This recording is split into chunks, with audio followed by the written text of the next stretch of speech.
tujuan dari agrosilvo tanaman sawit dan pohon meranti. Yang pertama yaitu meningkatkan pemanfaatan lahan. Yang kedua yaitu menjaga kelestarian lingkungan. Yang ketiga yaitu meningkatkan kesuburan tanah. Yang keempat yaitu mendukung keanekaragaman hayati. Yang kelima yaitu mengurangi dampak negatif monokultur sawit.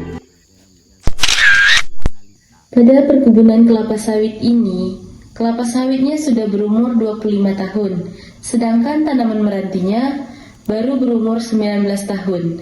Tanaman sawit ditanam terlebih dahulu 7 tahun dibandingkan tanaman meranti. Jarak tanaman sawit ke sawit yaitu 9 meter, sedangkan antara meranti dan sawit yaitu 5 meter, dan jarak antara tanaman meranti ke meranti yaitu 10 meter. Agrosilvo adalah sistem penggunaan lahan yang menggabungkan antara tanaman pertanian kelapa sawit dengan tanaman kehutanan pohon meranti dalam satu area yang dikelola secara bersamaan. Dengan adanya pohon meranti di antara kelapa sawit, lingkungan menjadi lebih mirip ekosistem hutan dibanding monokultur sawit. Hal ini meningkatkan keanekaragaman spesies tumbuhan. Keberadaan pohon meranti menjadi tempat bersarangnya burung, dan ada juga beberapa serangga seperti kupu-kupu, nyamuk, dan semut. Selanjutnya, serasa juga dapat meningkatkan kesuburan tanah dan menghambat pertumbuhan gulma, dan juga meningkatkan unsur hara bagi tanaman sawit. Ada juga manfaat dari pohon meranti ini, yaitu dapat mengurangi erosi tanah dan juga meningkatkan keseimbangan ekosistem. Lalu, serasa pada tanaman meranti dapat menjaga kelembaban tanah dan struktur tanah. Dari sistem ini dapat menciptakan ekosistem yang lebih seimbang, berkelanjutan, dan ramah lingkungan. Sekaligus tetap memberikan manfaat ekonomis untuk petani tersebut. Saya di sini perwakilan pertama dari kelompok 1 akan menjelaskan, yaitu dengan agrosilvo, yang dimana kami melakukan kunjungan di kebun agrosilvo tadi, yang dimana penggabungan antara tanaman kehutanan dan juga tanaman perkebunan, di mana tanaman kehutanannya terdapat ada tanaman kayu meranti dan juga tanaman perkebunannya ada tanaman sawit. Nah, alasan kenapa sih dipilih tanaman meranti tadi dibandingkan tanaman lainnya untuk digabungkan dengan tanaman perkebunan sawit ini, yang dimana tanaman meranti pertama memiliki sisi ekonomis yang lebih tinggi. Selanjutnya yang kedua, mulai dari biodiversitasnya atau infiltrasi penyerapan airnya, tanaman meranti lebih tinggi dibandingkan tanaman mahoni dan juga tanaman sengon, yang dimana hal ini dapat membantu penyediaan air pada tanaman sawit pada saat musim kemarau. Selanjutnya, serasah yang ada pada tanaman meranti juga dapat membantu penyediaan unsur hara bagi tanaman sawit.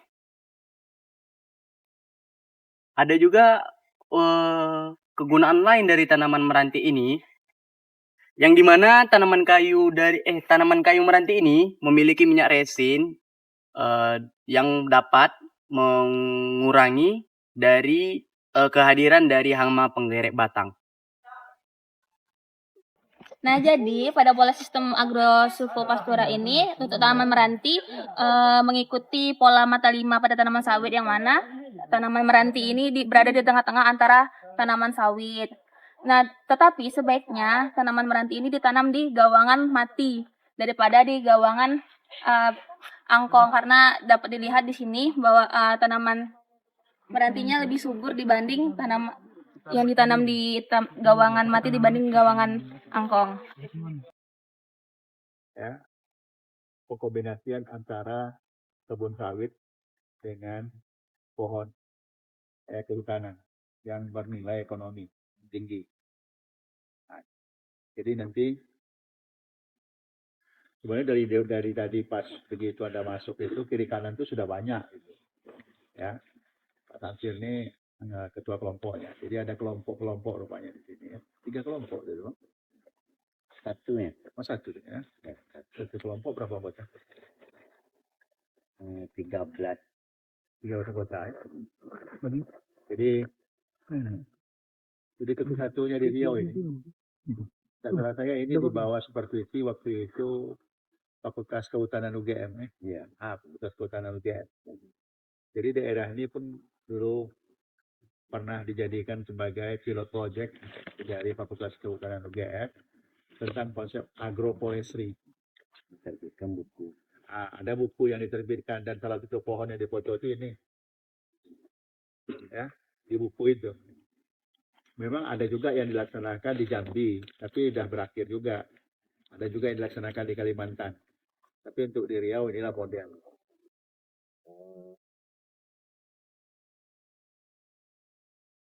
Kegiatan ini dilaksanakan 2006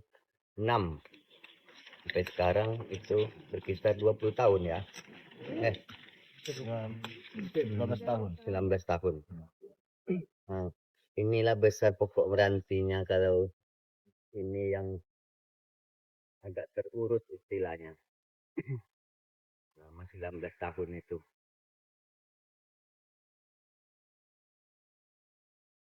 Jadi pertama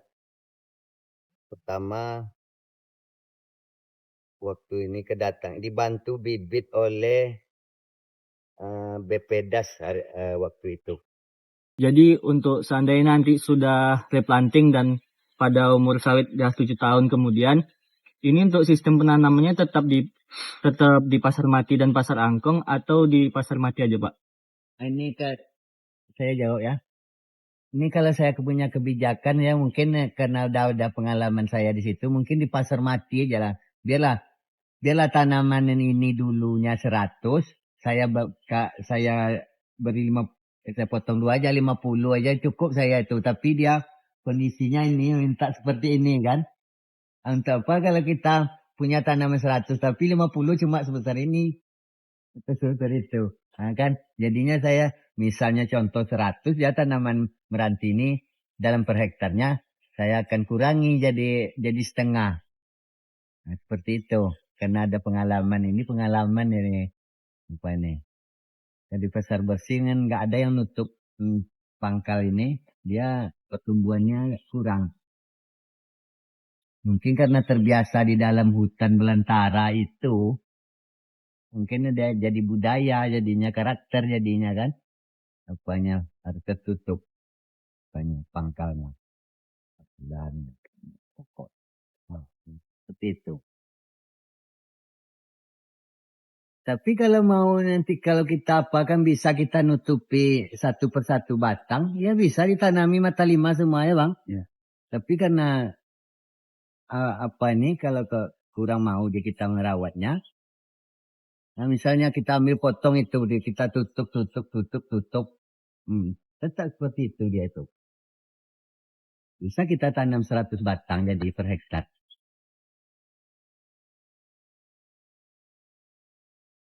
Ya solusinya itu ada. Misalnya tadi Pak saya pun bilang begini. Kalau memang pola seperti ini diterapkan, karena jumlah kemana kondisi yang nggak mungkin kan, mungkin yang paling bagus itu yang 50 batang ya. Ya. Nah kita kepingin juga 100. Ya kalau kita kepingin 100 kenapa tidak ditanami pagar aja? Sawit nggak terganggu. Ya kan? Jadi ditanami sebagai tanaman. Jadi dari awal itu sudah disetting penanamannya itu. Jadi kenapa kok bisa mundur gitu sawitnya ditanam? Karena di samping itu nanti akan ditanami dengan tanaman pagar. Inilah meranti. Aduh. Kalau itu ingin juga begitu. Jadi dari sisi teknisnya aja yang diapakan. Tetap 100 juga jadinya kalau mau.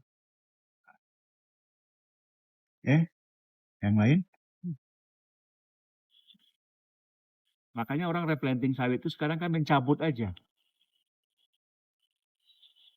Kalau ini nggak bisa dicabut, bisa dicabut tapi nggak apa. Tinggal. Orang biasanya main tebang aja, tinggal tunggul aja bawah. Nah, jadi itu tadi. Kalau orang cerita bualnya kan, oh nanti tanam itu nanti nambah pula pupuk sawit. Itu tadi karena nggak paham dengan karakter dari akarnya. Nah, kita dapat buat contoh ini. Kalau adik-adik bisa memikirkan ini daun-daun yang jatuh ini berfungsi nggak? Kan gitu dia kita memikirkan berfungsi nggak untuk apa tanaman sawit dia daunnya ini kan. Nah, yang saya sampaikan tadi analisa. Gitu. Nah daun ini kan serasah nih. Nah meranti ini serasahnya itu ligninnya tidak banyak. Dia lebih cenderung banyak selulosanya. Kalau ini lignin yang banyak, sehingga daun sawit itu agak lambat kalau proses perbandingan terjadinya dekomposisi, maka daun ini lebih cepat dekomposisinya dibandingkan dengan sawit yang lignin pelepas sawit yang daunnya yang ligninnya tinggi. Bisa dikomparasi itu tengok itu. Kalau ini tidak mudah pelapukannya. Mudah pelapukan, mudah fumifikasi, cepat mineralisasinya. Kalau itu lama. Yang namanya tanaman apa? Tanaman palma itu ligninnya tinggi.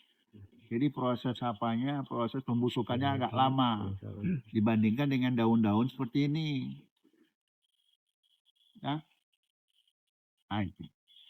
kemudian daunnya kan kecil-kecil. Karena karakter daun kecil-kecil ini, maka proses pembusukannya cepat. Kalau itu daunnya panjang-panjang, ada lidinya lagi. Belum lagi pelepahnya. Itu lama pembusukannya. Nah, makanya kadang-kadang jamur gonoderma itu banyaknya yang di situ. Nggak ada daun ini jamur gonodermanya.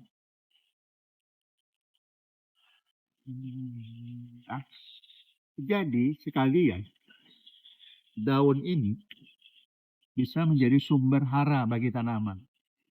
Coba Anda tengok lentingan dari daun meranti itu sampai ke situ. Sampai ke apa? Ke sawit itu. Akibatnya apa? Maka paling tidak di dalam jangka waktu 6 bulan dia sudah membusuk. Sudah membusuk, kemudian mengalami proses humifikasi. Dalam 1 tahun setengah, ini sudah jadi mineral. Yang dari sawit. Artinya, sawit itu mendapat keuntungan dari keberadaan pohon meranti. Pohon meranti tidak mendapat keuntungan apapun dari pohon sawit. Maka interaksinya ini 0, itu plus. Maka meranti bilang, saya tumbuh sini, saya tidak nganggur lu. Tapi saya ada di sini, nih saya kasihkan hara samamu. Kalau ini enggak. Ya. Cuma orang yang tidak paham. Ya. Untuk apa kalau kita punya tanaman 100 tapi 50 cuma sebesar ini atau sebesar itu. Nah, kan jadinya saya misalnya contoh 100 ya tanaman meranti ini dalam per hektarnya saya akan kurangi jadi setengah. Nah, seperti itu karena ada pengalaman ini apa ini. Jadi pasar bersih kan nggak ada yang nutup pangkal ini dia pertumbuhannya kurang. Mungkin karena terbiasa di dalam hutan belantara itu, mungkin udah jadi budaya jadinya, karakter jadinya kan. Rupanya harus tertutup pangkalnya. Dan pokoknya. Seperti itu. Tapi kalau mau nanti kalau kita apa kan bisa kita nutupi satu persatu. Kalau pandangan umum dia berpengaruh, tapi bagi kami tidak merasakan ada pengaruh produksinya. Mungkin kalau pandangan awam dari luar mungkin mereka itu menganggap itu berpengaruh pada sawit. Malah terdapat kenaikan-kenaikan daripada itu nih.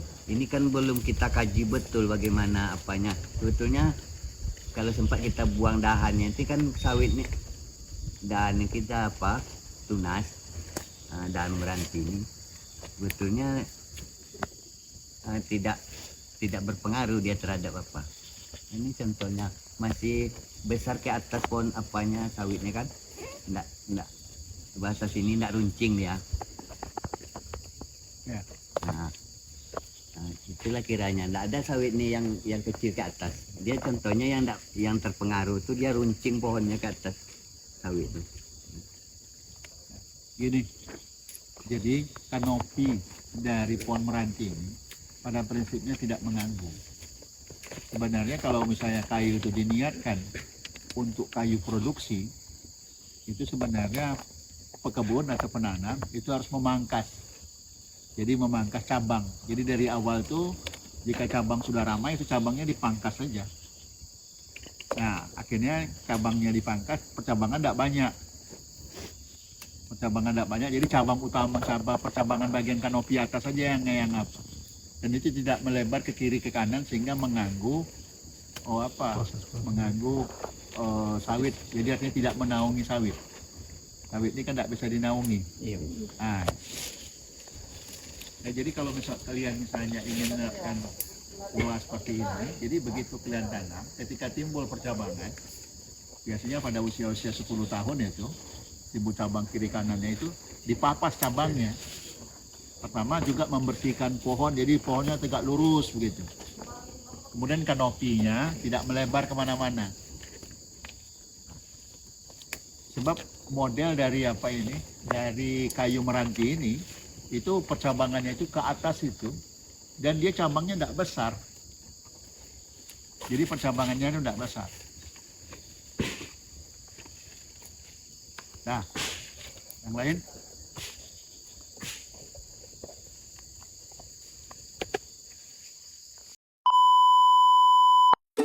Jadi dari praktek kuliah lapangan Agrosilvo di desa penghidupan tersebut dapat disimpulkan bahwa dengan mengintegrasikan tanaman kelapa sawit dan meranti, kita dapat meningkatkan dan menjaga keanekaragaman hayati serta mengurangi dampak lingkungan. Petani lebih sejahtera, masyarakat lebih makmur, dan lingkungan yang lebih seimbang. Agrosilvo bukan hanya tentang pertanian, tapi tentang menciptakan masa depan yang lebih baik untuk kita semua. Dengan Agrosilvo, kita dapat yang pertama, meningkatkan pendapatan petani dan masyarakat lokal melalui peningkatan hasil panen dan diversifikasi produk. Yang kedua, menjaga keanekaragaman hayati dan lingkungan dengan mengurangi penggunaan pupuk dan pestisida. Yang ketiga, menciptakan lapangan kerja dan meningkatkan kesejahteraan masyarakat lokal. Selanjutnya, mengurangi dampak lingkungan dan menciptakan masa depan yang lebih berkelanjutan.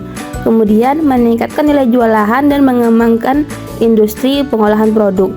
Yang terakhir, meningkatkan ekspor produk dan meningkatkan devisa negara.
Sekian hasil video kunjungan Agrosilvo Sawit Meranti yang telah kami lakukan. Terima kasih.